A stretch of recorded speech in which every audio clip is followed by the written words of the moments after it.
seemingly never-ending list of work projects is piling up. Meanwhile, family and personal commitments have never been more demanding. You feel like every ounce of energy has drained from your body and you are beyond worn out. The deep exhaustion of burnout makes it feel like you will never emerge at the other end. A 2023 report found 80% of the Australian workforce struggles with burnout. In a moment, you'll hear from a doctor who'll share his own personal experience, why he continued to push himself even after he was diagnosed with a brain tumour, and why he's now choosing self-care. And you'll hear from a psychologist about how to help yourself or a loved one. But first, tell me about your experience with burnout.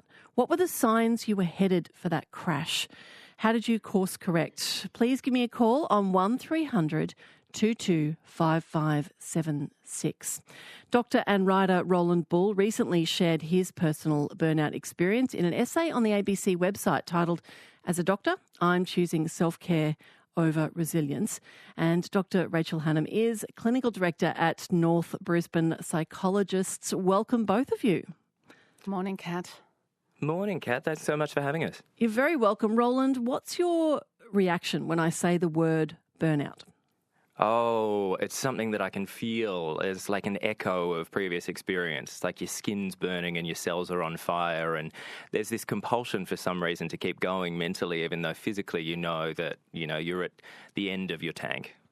Take me back to the final year of your medical degree, Roland. You were noticing some really concerning changes in your body. What were they? Oh, I was very, very tired. There were some things around getting up at night I wasn't sleeping very well. Lots of kind of personal things, really, but things that were struggling to be stitched together by one particular diagnosis. And then I had an episode after a comedy gig that I was at, and that ended up tumbling down a rabbit hole of investigations that revealed there was a tumour sitting at the base of my brain that had started bleeding. Oh, my gosh. So you ended up in hospital, very seriously unwell. What did you learn? Well, I learned so many things. I mean, when the funny turn happened that ended up being the tumour springing a leak, as it were, I carried on with exams. I was smack bang in the middle of medical school exams, and I thought, I can't pay attention to this. I couldn't possibly look after my health and well-being. So I powered on through the year and then told myself that everything was going to be okay, but got sicker and sicker and sicker. And then finally ended up in the emergency department. And that's when things were uncovered, that this tumour had started bleeding, and that's why a lot of my body functions were out of whack. That's incredible that you chose to... Do you think it was a choice that you pushed through, or did you just assume that was the only option you had? It was both. I mean, on reflection, I could have called the medical school and cancelled exams and those sorts of things, except it just would have thrown another huge spanner in the works, because oftentimes within the sort of culture of medicine, there's this idea that you just have to power through. And because I didn't know what was going on and the medical school didn't know what was going on and how serious it was, there just didn't seem a reason to cancel everything immediately and potentially have to repeat that final year of medical school. So it was a calculation that was based on uncertainty around what was happening with my body, but also my experience of a culture that really rewards pushing yourself and encourages you to push yourself. And in this instance, encouraged me to push myself past where it was safe or healthy for me to go. You're getting a lot of nodding from Dr Rachel Hannam there. I'm going to come to you in a moment, Rachel. But Roland, so you got through medical school, you went back to work as a junior doctor. Tell me about the crash. So then what happened was I had to take some time off work. I had to take a few months off work, and that was a really difficult decision because I came into medicine later in life. I spent 4 years sort of taking time out of a different career to study to be a doctor, and then all of a sudden I couldn't be a doctor when I wanted to be. And also, I just had this feeling that on the one hand, that was quite a dangerous thing, getting through exams and getting through that final year so unwell. But on the other hand, it made me feel like, hang on a minute, I can do anything. This is extraordinary. I'm so super resilient. And that made me go back to work way sooner than I should have. I wasn't listening to my body. I was experiencing some other things as well. It was almost like this feeling of super resilience heightened my expectations for other people. So there was some times when I would be looking around going, well, hang on a minute, if I can do this, why can't you do that? Which was obviously unrealistic and not a great way to see the world. And then I turned up to work and I was thinking I could handle anything. And after 2 shifts, just totally crashed physically and mentally from that ongoing burnout. And it was incredibly humbling. But I think that you've got to have your eyes open in those humbling times and really pick up what the universe is trying to throw your way. Dr. Rachel Hannam doing an awful Olympic amount of nodding there. Can you talk about that powering on mentality that yes. Roland was talking about there? Oh, yes. I know it well. I started running burnout seminars for medical doctors during COVID because I was seeing that the GPs were really copping a lot of the, vicarious stress, and their workloads went up.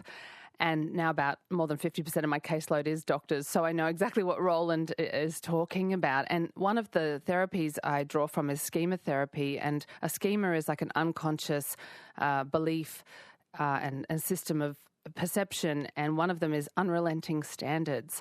And doctors are socialized professionally into having this schema, the unrelenting standards of getting things right all the time, never make mistakes. And I had it too. And I remember someone said to me when I was edging towards burnout, Rachel, you can't be all things to all people all the time. And I got a little bit teary because I thought, well, I want to be. And that's sort of how I've been socialised to be. Social pressure too. As a doctor, you get things right or people die. Yeah, and I'm not a medical doctor, although I can have patients at risk of suicide. But there's some ego in this. And I see that in myself and in Roland. We're more than just our ego. We need our ego, which helps us navigate our way through the world with others and manage how we are perceived and how we interact, and we worry about what other people think of us. But we are also our body, and we are also many things.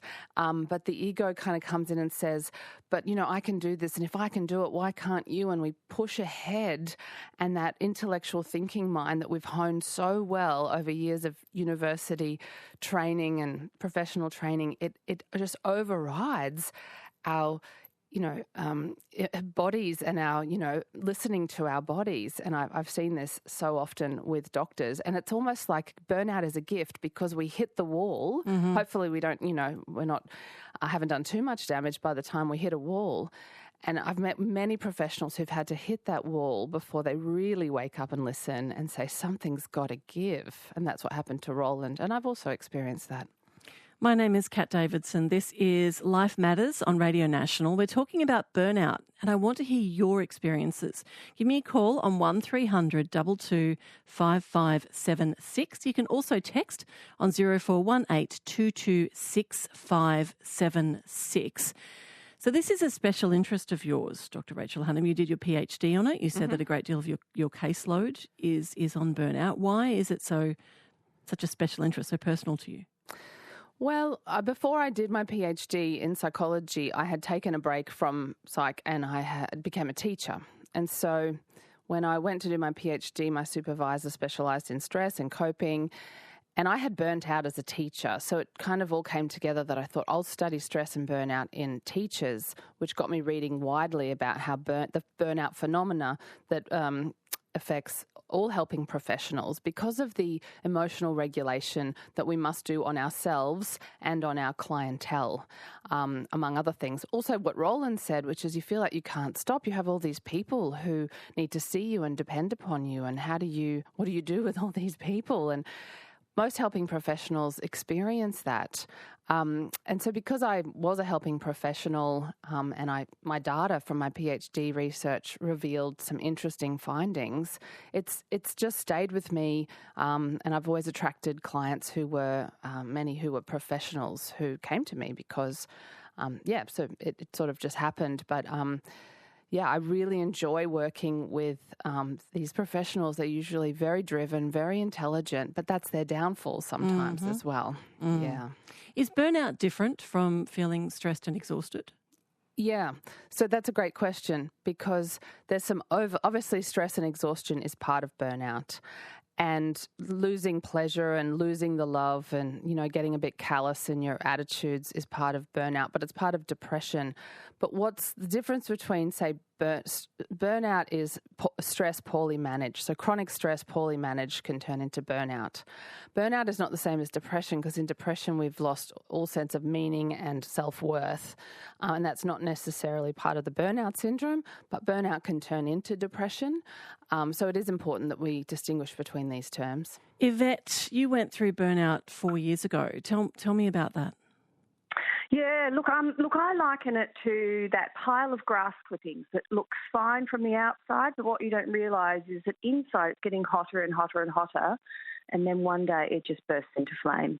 And when it does that, like, your whole world changes. So mentally and physically, my body just gave up. And it was an accumulated thing. You know, I was a high-pressure job as an academic. I was a union delegate for 7 years, and more people were coming to me as the sector was becoming worse and worse. And then eventually, you know, like, it was this misalignment, what, you know, gets referred to as moral injury, this misalignment of values, I think, was a significant issue in there as well. So what I went into my job for had changed so much as the universities became more kind of managerial and corporate, and all the expectations of that shifted as well, so that the stuff that I loved was not the stuff that I was in the end able to do. Did you feel, I've been through burnout, Yvette, and it was terrifying. And in hindsight, there were signs, but I missed them on the way through. Did you have signs that you missed? For sure, absolutely. And not only that, I've done a lot of work. It's nearly exactly 4 years ago now, as I say, in those 4 years. And I realised that there was actually a cyclical burnout throughout, as far back as I can think, really, but I never got to that point where everything just fell apart. So for sure, and interestingly, absolutely on the schema, high on relentless standards, and my second peak is self-sacrifice, which is a bit of a mess of kind of, I suspect that's probably the same. They go together. Yeah. Yvette, thank you so much for sharing your story. Roland, does that resonate with you? Absolutely. I loved Yvette's analogy about the grass clippings and how it kind of just looks like your regular mess, you know, your garden mess, except within something is happening to make this approach combustion. And yeah, I think it can be really difficult to determine between just the general chaos of life and what's acceptable and what's normal, and can be kind of fun sometimes. And then when that's heating up to the point that it's really going to affect you. You were talking, Rachel, about professionals who suffer from burnout. It can also happen. It can happen to absolutely anyone. What about people who are caring for other people in a family setting or a parent? Yeah, that's become the focus of research in more recent years. Because we do have more people, or maybe, I'm not sure of the stats, but there are a lot of people out there caring for children with disabilities, unwell partners, elderly parents, and it's unrelenting. It's every single day. It's very hard for them to have respite. And because they're giving. In the original book written, the term burnout was coined by Christina Maslach in the 70s, who studied a range of helping professionals. And the book was Burnout, the Cost of Caring. And so this carer burnout phenomenon is real. You know, I've seen many cases of it.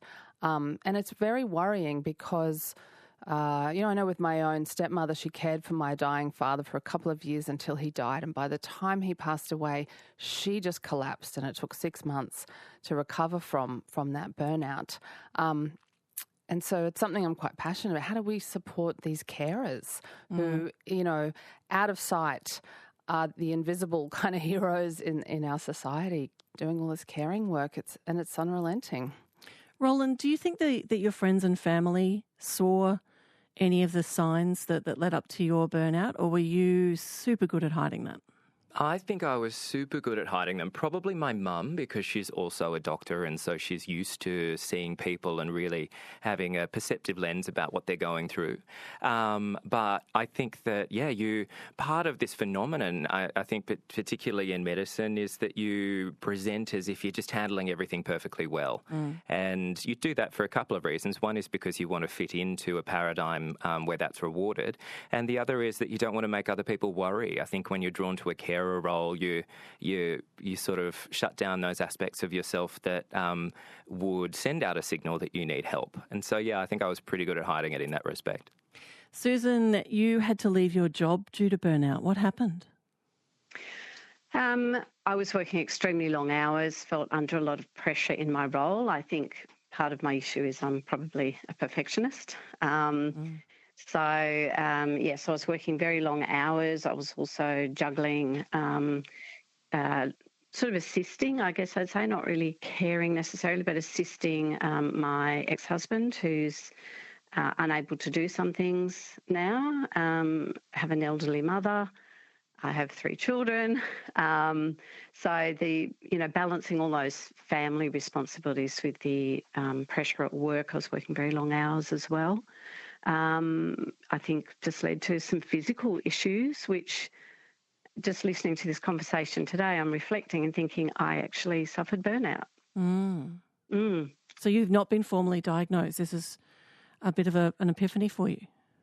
It is. I was sort of warned by my doctor that I needed to take leave from work, extended holiday, when I was diagnosed with glandular fever earlier this year, after being sick with something else last year, something also serious. So that was, I guess, it rang a little bell in my head that, oh, dear, this is really serious if my doctor's telling me I need to take a few months off. I'm still recovering. I think I'm slowly picking up. I'm not working at all at the moment, trying not to rush back into work. And I really resonated with those comments before about hiding the stress. Yeah. Masking, I think, is something people do. And that's what I think is a big contributor to burnout. Other people recognised it, my mother, a couple of my friends, but I would ignore it and say, no, I'm fine. I do this. I've done this for years. Yeah. And did you have that feeling, Susan? That's really, so you're hitting me right in the heart here. I had a similar thing. I kept getting physically sick before I realised kind of where it was coming from. But I had the feeling that I had to be strong because people needed me and I was the only one that could do, which is not necessarily the case. There's ego in that. But if I fell over, then everyone else would too. Did you have that stress? Absolutely. That feeling? Yeah. Yes. I felt that I was responsible for my staff, for, others in my organisation, certainly for my family. Yes, absolutely, that I had to be the strong one. Yeah, and I would tell myself that all the time. I have broad shoulders. I can deal with this. Yeah. Susan, thank you so much for your vulnerability and sharing your story today. I'm sure it's resonating with a lot of people across Australia. Roland, and I'm going to come to you in a second. Rachel is doing a lot of nodding as well. But Roland, you say that you formally valued resilience over self-care, and I'm sure you are doing some nodding where you are there too. Definitely. What was the impact of choosing that path, and why have you changed? Why have you reversed those? Well, I think that, choosing self-care, I mean, it sounds so flippant and frivolous, self-care. It sounds like you're going off to the day spa and, just really spoiling yourself, but it's actually a little bit of work. It actually involves getting to know yourself, getting to know what your triggers are, getting to know the signs that you're pushing yourself to your limit, and then figuring out what it is that's going to really nourish you in those moments where you need to have some downtime. And so I've realised that self-care is not sort of frivolous or lazy or giving up on your responsibilities. It's actually, much like all other things health-related, it actually involves some insight and some work. And I suppose I've switched the devotion to resilience to trying to do that work and figuring out how I can be the best version of myself. And sometimes that means saying no to things and stepping back and resting. All those things. Dr. Rachel Hannam, let's get practical. What does all of this look like? So when Roland talks about self-care and when Susan was talking about having to take that step back, from a professional point of view, from your years of experience, what does that self-care look like? What do we do? Yeah. I really resonate with what Roland said about resilience. There's words that just get so overused in my field and the meanings get stretched, so I like to find new words. So I don't say self-care anymore. I agree resilience is, we can be too resilient and then we burn out. So I talk about self-support. How do we support ourselves? And I like to make enrichment plans with my clients who have hit the burnout point or the cycles of burnout, as the caller spoke about. So with an enrichment plan, it's about asking, does that support me as well? Now, of course, we'll always have to do things that are just for other people, especially if we have kids or patients or whatever. but what can I do to enrich my life and support myself? And then I often do personality assessments with people, because our personality types will probably affect what we need and what supports us and what we enjoy. So it's tailored for each person. But we make an enrichment plan, because I don't want to focus on the pathology of it too much. Of course, we have definitions. We know what we're looking at, the different elements of burnout. But then I want to focus on, take a positive psychology approach. What supports me? How can I support myself? What support can I reach out for? So that we have certain obligations and demands, but we're populating our life with a range of supports. Because what happens usually is we love the person we're caring for. We love our job. We're a doctor, we're a psychologist, we're a teacher. We love our job, and it's enriching at first. And then one of the components is depersonalization, and diminished accomplishments, another one. And we start to notice we don't care anymore. We feel a bit callous. We don't get the rewards from doing what we, do anymore, and we're exhausted. And so we need to go back to, find some ways or change our lives, so we find ways to meet those needs and support ourselves. And the enrichment plan might include going and getting massages. It might include having a holiday. It might include working fewer hours. It might include increasing your social supports. Of course, it might include going to therapy, and it might include going to the dentist, just all the things you could do to support yourself. Mine included a grand amount of walking with my dog. Lovely. He is the most underpaid psychotherapist in the history of time. Dogs are great. I've seen your dog on Facebook. He's very cute. He's very cute. Thank you so much, Dr. and writer Roland Bull, for sharing your personal experience. And we often say this flippantly, but I say this with so much truth in my heart, Roland. Please take care of yourself. Oh, thank you. And Dr. Rachel Hannam, Clinical Director at North Brisbane Psychologists. Thank you. Thanks, Kat.